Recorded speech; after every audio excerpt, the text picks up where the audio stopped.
Mga kagabay, magandang hapon, magandang gabi, magandang umaga, magandang tanghali. Saan man tayo naroroon, anuman ang ating mga ginagawa, una at higit sa lahat, ating ialay ang ating mga sarili sa ating Panginoon. Sa loob lamang ng ilang mga sandali, ating damhin ang presensya ng Diyos. Sumasaadin ang pagpapala, ang biyaya, ang pag-ibig, at ang kapayapaan ng Ama, ng Anak, at ng Espiritu Santo, na bubuhay at naghahari, iisang Diyos, magpasawalang hanggan.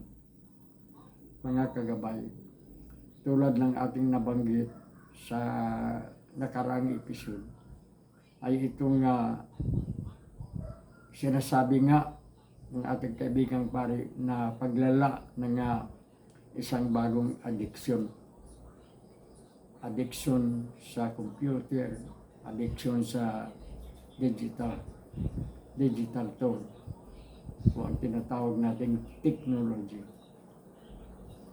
Marami na ang inireklamong mga ikangay pag-aabuso. Hindi natin sabihin sa ibang salita, pag-aabuso, sobrang paggamit ng teknolohiya. Ulit-ulit natin sinasabi, napakahalaga ng computer. Sa ngayon, talagang napakahalaga.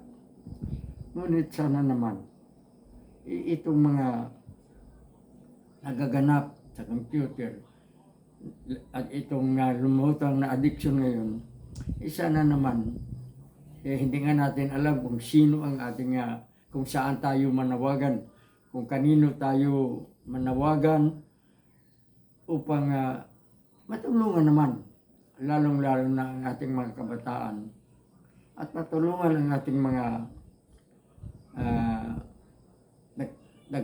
nangangalaga ng katahimikan at kapayapaan, na ang addiction na ito ay sugpuin, sapagkat tayo ay naniniwala na yung ating kapatid na pare, yung ating kaibigang pare, ay may katuwiran. Sapagkat minsan nga nabasa natin, at kahit na wala tayong kaalaman sa anuman sa digital tool na ito, ay matindi rin ang ating hangarin na huwag naman sanang abusuhin, huwag naman sanang sobrahan ang paggamit ng computer. Sa ating mga mambabatas, halimbawa, kailangan na natin supuin ang e-gambling. Kailangan na natin supuin ang anumang bisyo dyan sa computer na naghihikayat sa ating mga kabataan na makagawa ng kasamaan. Nakakawa ang ating mga kabataan kung ito ay patuloy na mangyayari. Wala tayong anumang pag-ayaw sa computer, sa teknolohiya.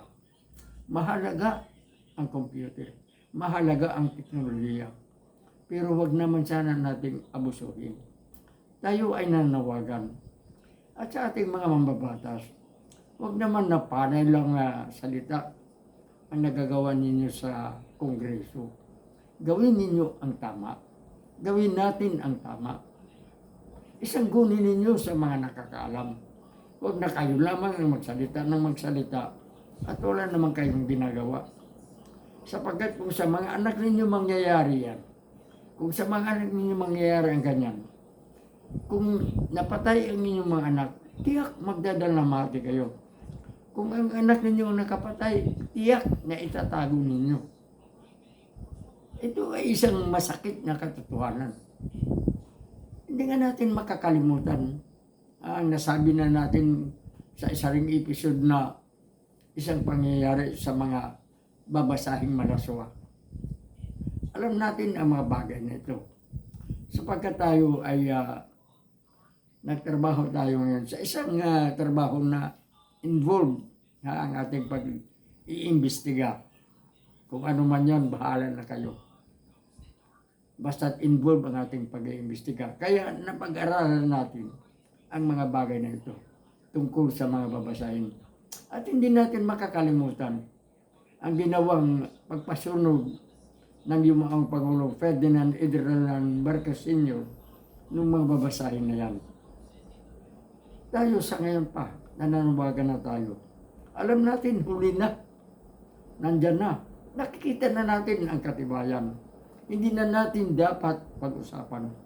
Yung mga batang, mga estudyante na nai-involve ngayon sa mga pagpatay, ay 70% nakukuha nila yun sa addiction na yun, pornography addiction sa computer. Maaring, pero imposibleng nakukuha nila yun sa pamagitan ng kanilang sariling kusa na alam nila. Napakabata pa ng mga estudyante nito. Kaya huwag siya natin kundinahin. Kundinahin natin ang ating mga sarili. Tayo ang nagpabaya, mga mambabatas, mga magulang. Pinapabayaan ng mga magulang ang kanilang mga anak na malulong sa computer. Pag magkakasala, pananagutan nila yun. Bagamat bananagot din ang mga may kasalanan. Tayo dito sa ating palatuntunan, ulitin natin, ay wala sa kakayahan upang tatalakayin natin ang mga bagay na ito. Alam natin ang ating kakayahan. Alam natin kung hanggang saan lang tayo. Ngunit tayo ay nagbibigay ng mga rekomendasyon, nagbibigay ng mga ng ating kakayahan upang makakatulong sa problemang ating hinaharap sa ngayon. Mabigat na ang problemang ito. Lahat na ng mga paaralan sa buong Pilipinas naghahanda. Lahat na ng mga paaralan natatakot. Natatakot sa Baguio, natatakot sa Lindol. Ito ngayon, natatakot sa computer. Dahil sa pinakamalaking bagay, ang computer sa bagay na ito. Saan natututo ang mga batang yan na makagawa ng ganung karahasan?